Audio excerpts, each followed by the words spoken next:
ఒక అబ్బాయిని అడిగారు. అదే క్రమంలో బాబు ఇఫ్ యూ డోంట్ మైండ్ నీకు ఏం అవుతావు అని కోరితే ఒక స్టూడెంట్ అన్నాడు. అతను ఏం చెప్పాడంటే, సార్ 6, 5, 4, 3, 2, 1, 0 అన్నాడు. ఇదేంద్ర అంటే కౌంట్ అని చెప్పాడంటే 6 మీన్స్ నాకు 6 డిజిట్స్ శాలరీ సార్, అంటే 6 అంకెల జీతం, ₹1,00,000 జీతం కావాలా. 5 నేను 5 రోజులు పని చేస్తా, 2 days రెస్ట్ తీసుకుంటా ఫ్యామిలీతో. చూడు సార్ ఎంత మంచి కోరిక.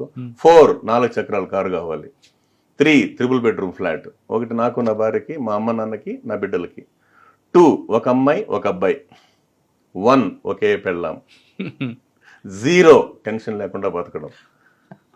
చిన్నప్పటి నుంచి సార్, అందుకే ఏం చెప్తున్నాము, 10th class, intermediate first year and second year, ఈ 3 సంవత్సరాలు ఎవరైతే హార్డ్ వర్క్ చేస్తారో 30 సంవత్సరాలు మహారాజులాగా మహారాణిలాగా బతుకుతారండి. ఇది పెద్దవాళ్ళు చెప్పిందే. నేను చెప్తాను, ఏదైతే నువ్వు ఇష్టపడతావు అది నీకు వెనకటికి ఇన్స్టాల్మెంట్ లైఫ్ లేని బతకచ్చు కదా సార్.